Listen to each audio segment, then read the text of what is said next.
Hello and welcome to this lecture on the lattice Boltzmann method. So in today's lecture, I'll talk about kinetic theory and how it takes us to the fundamental variable of interest in the Boltzmann equation, and we'll also talk about a few concepts which are fundamental to understanding the working of the Boltzmann equation. So the first topic that I want to introduce or quickly touch upon today is kinetic theory, and this is basically it's a branch of statistical physics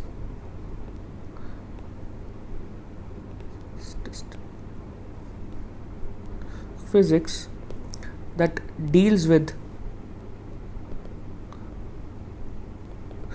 dynamics of non-equilibrium processes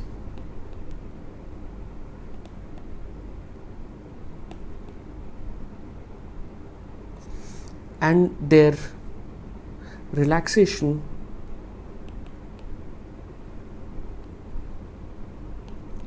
to thermodynamic equilibrium.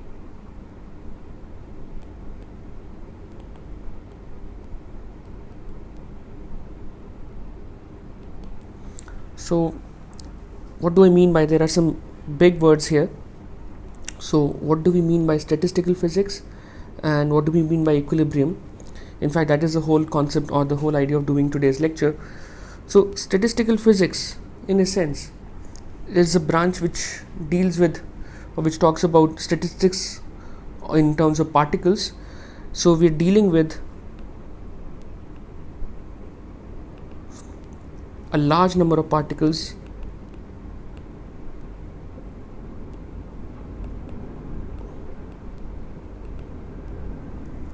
and these particles that I'm going to talk about are atoms or molecules, and equilibrium I'll touch upon very soon. So remember, we are now looking at dynamics of these non-equilibrium processes, which would mean any process which is away from equilibrium, and I'll define what equilibrium is and how do they relax to thermodynamic equilibrium. Now what we're going to do is we're going to look at the conservation law in the next lecture, but let me say this up front. We're going to look at the conservation law, which is essentially the Boltzmann equation, but we look at how conservation law is derived from the kinetic theory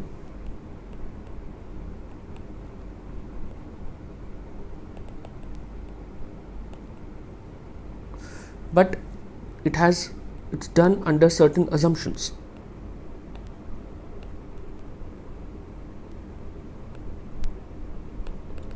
So what are these assumptions is the first question we need to look at to answer. The first assumption of kinetic theory here is that we're going to be dealing with a dilute gas which is composed of point-like and structureless atoms or molecules. So we are going to say these are very small particles, and they are in a they compose a gas which is in a dilute state, and I'll tell you a little bit about what we mean by dilute here. The second assumption is that these particles will interact via short range and two body potential. Short range would mean that their effect can only be felt at very close distances, very close to each other. The any two particles will experience forces only when they're very close to each other, and two body potential is essentially that it's just between two particles, not three particles or four particles. So basically we have forces which are F12 and F13, as I was mentioning in the first lecture, but we don't have F123 and F1, 2, 3, 4 and so on. And the third assumption is that we look at collisions which happen between these particles, but we'll assume them to occur instantaneously.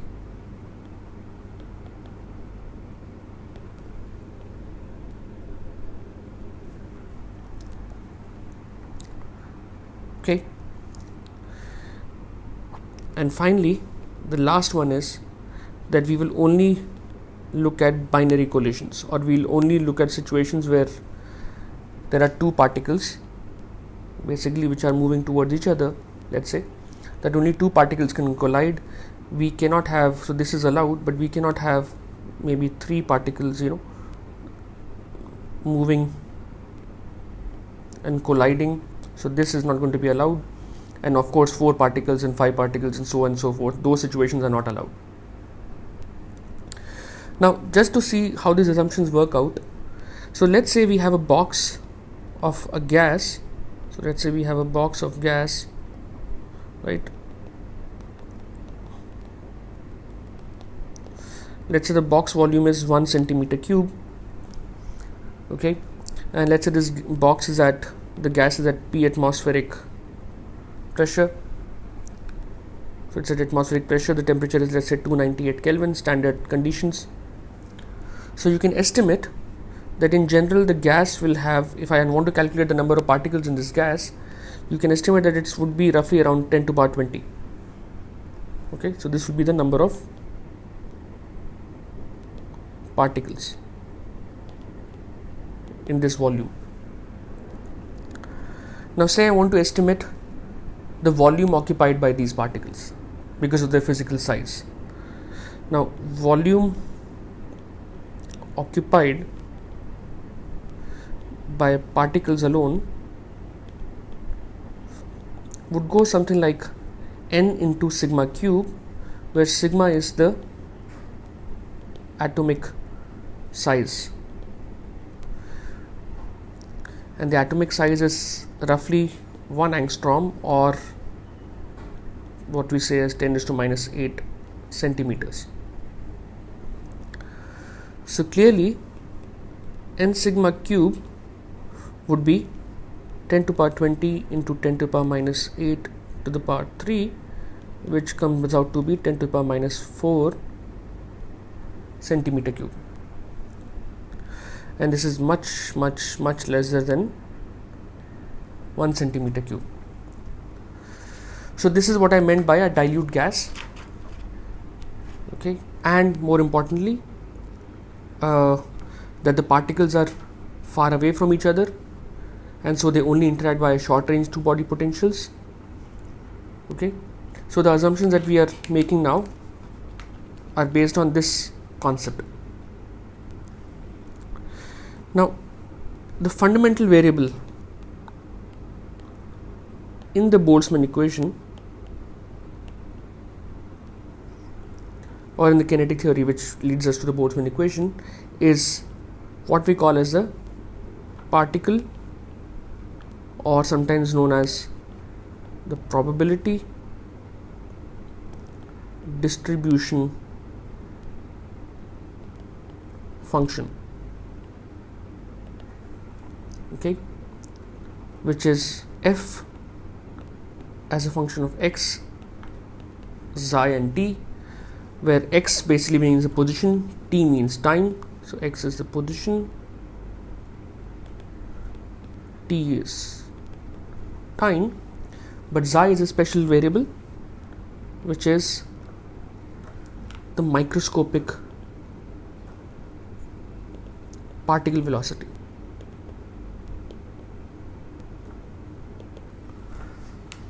Okay, now to tell you what this velocity would actually mean, let's say we have some coordinate system, origin being somewhere, and some gas, and let's say at a distance x, we are looking at a point in space at some time t. Okay, so at a given point you can have a range of possibilities for the particle to move, right, or in terms of probabilities. So let's say we are saying that at this point the particle has some possibility of moving around xi1. Okay, xi1 is the velocity of that particle. So the probability to move along this direction is fx xi1 t. Let's say there was some other possibility xi2, then the probability to go along would be x xi2t, and finally let's say we have some velocity xi3, and the probability to go along that would be fx xi3 t,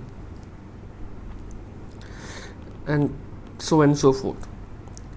So the velocity space, which I am saying xi, the microscopic particle velocity, it is actually a continuous velocity which will have all possible, all possibilities.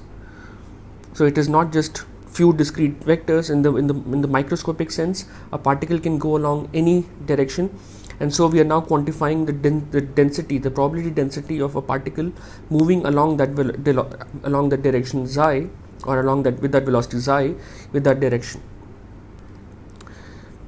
Now what the Boltzmann equation is doing is, what it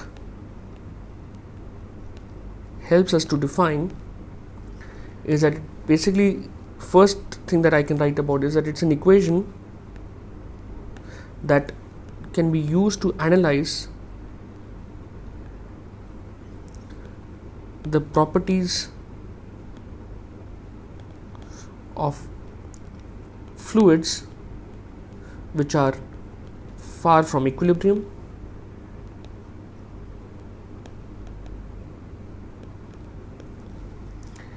and secondly, it also, in a nutshell, or in a much simpler way, because I have not defined what equilibrium is yet, and I understand that, but the second part, which is easier to understand in terms of what the Boltzmann equation is doing, is that it is looking at evolution of this probability distribution function.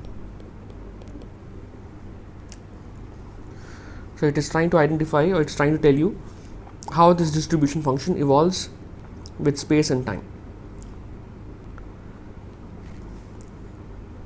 So now we get to the concept of equilibrium. So now let me define two types of equilibrium, and these depend on the scale of the problem. So the first that I can define is a local equilibrium in a gas, and this is mathematically defined that to happen when f, the distribution function, becomes equal to the equilibrium distribution function, which is the well-defined Maxwell-Boltzmann distribution. And we'll talk about this in the next few lectures as well. Now physically, this is the distribution function that will annihilate what we call as a collision operator in the Boltzmann equation. So this is the distribution that annihilates the collision operator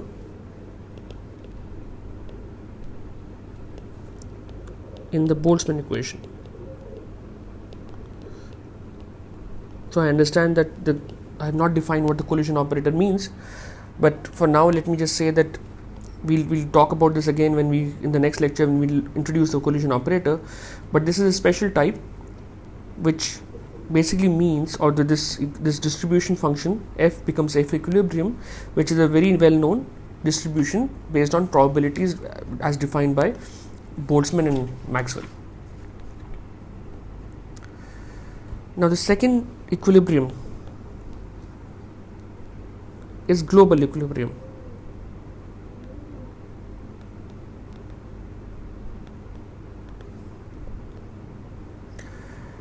And this is essentially equilibrium on a macroscopic sense, and this happens when you have the mean flow speed, which let me say is u, and temperature,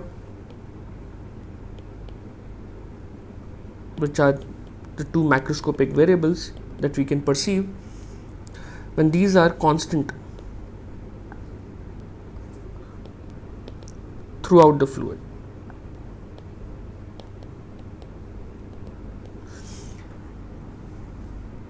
In essence, what it means is that no gradients will exist. So we don't have, let's say, du dx, du dy type of gradients. So these are all 0, or dt dx, dt dy are 0.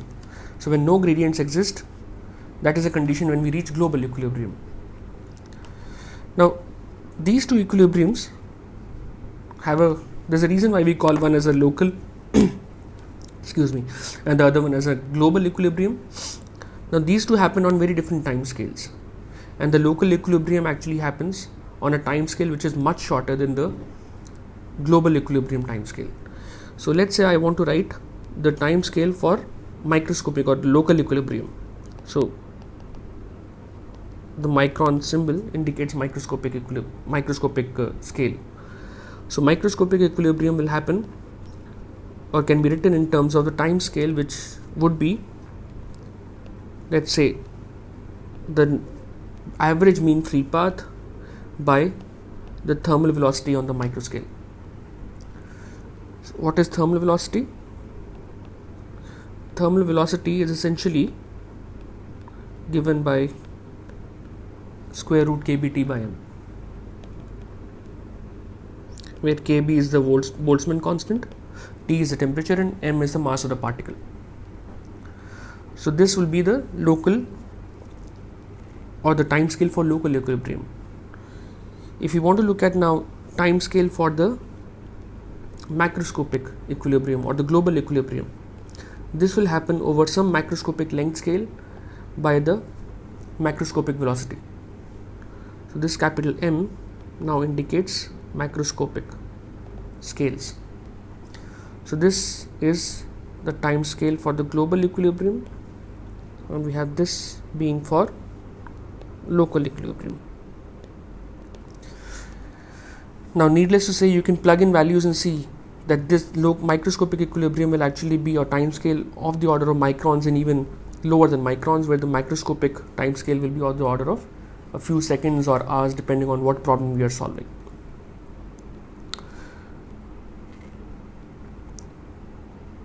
So these are the equilibrium these two equilibriums are what we are going to be dealing with for the Boltzmann equation. So we'll be working more towards the microscopic side of things. That is where the key feature of Boltzmann comes, or the Boltzmann equation comes in. This is where would be our domain, or this would be our interest. But what we'll try and do is that using these processes, we will try and look at the macroscopic processes as well. That is the whole multi-scale approach of the Boltzmann equation, that we look at microscopic systems, but using microscopic systems we derive inferences about macroscopic behavior. Now, the probability distribution function, which I have defined now as f x xi t, it is connected to macroscopic variables, because now I'm talking about how we can start from microscale to macroscale. It is connected to macroscopic variables that we perceive,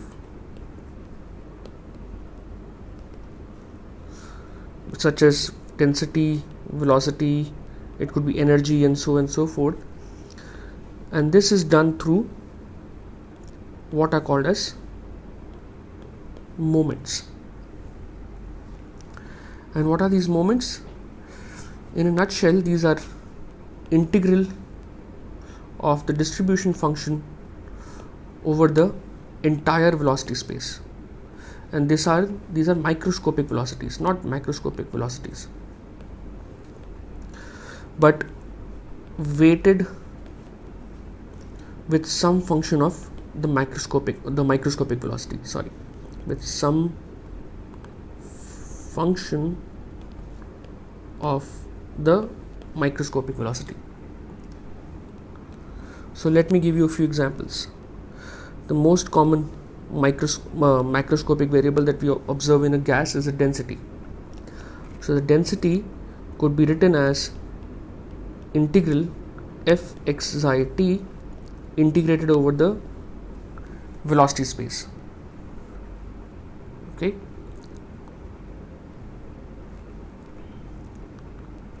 So this is contribution of the density from all particles. So these are, now we are dealing with this definition here. So we are dealing with all particles which have all possible microscopic velocities, because we are integrating over all velocities now at the position x and at time t. So the density basically gets contribution from all particles.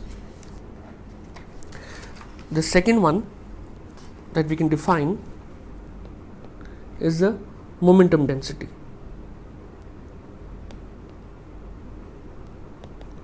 Momentum density would be rho into u.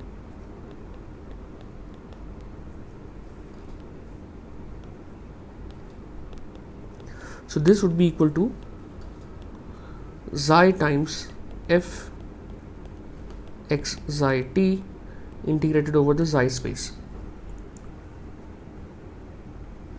So that will give us the macroscopic momentum at that point. The third we can take up is the macroscopic total energy density, which I am going to write as rho xt into E xt, where E basically is a specific energy.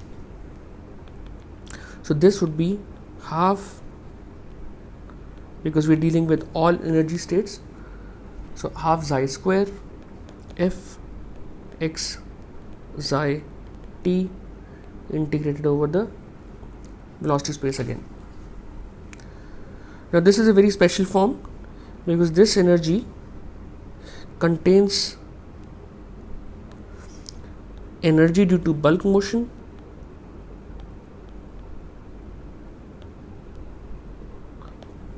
which is the kinetic energy, and also the internal energy due to the random thermal motion.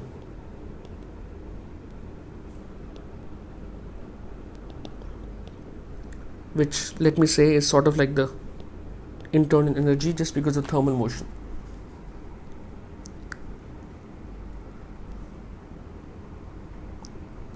Now the last one is if I want to just calculate the internal energy. So let's say the macroscopic internal energy density. So this will be due to thermal motion only.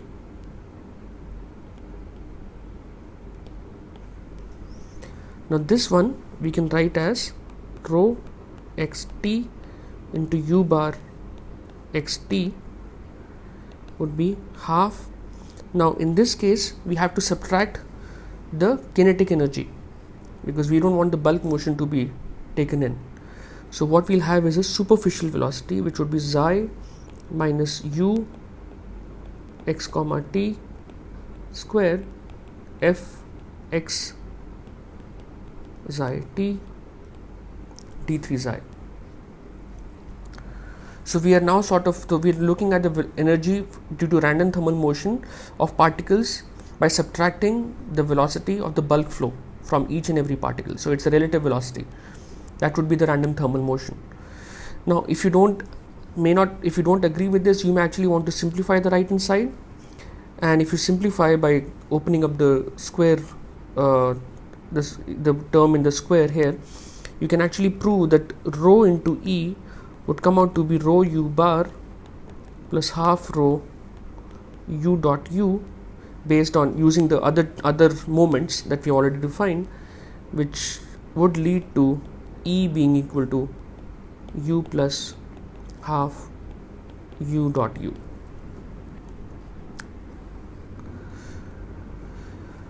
Okay,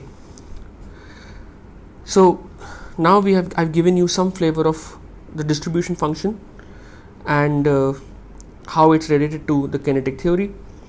In the next lecture, we look at the evolution equation for the probability distribution function, and that would basically be the Boltzmann equation, which we will be solving in this course. So thank you for listening, and see you next time.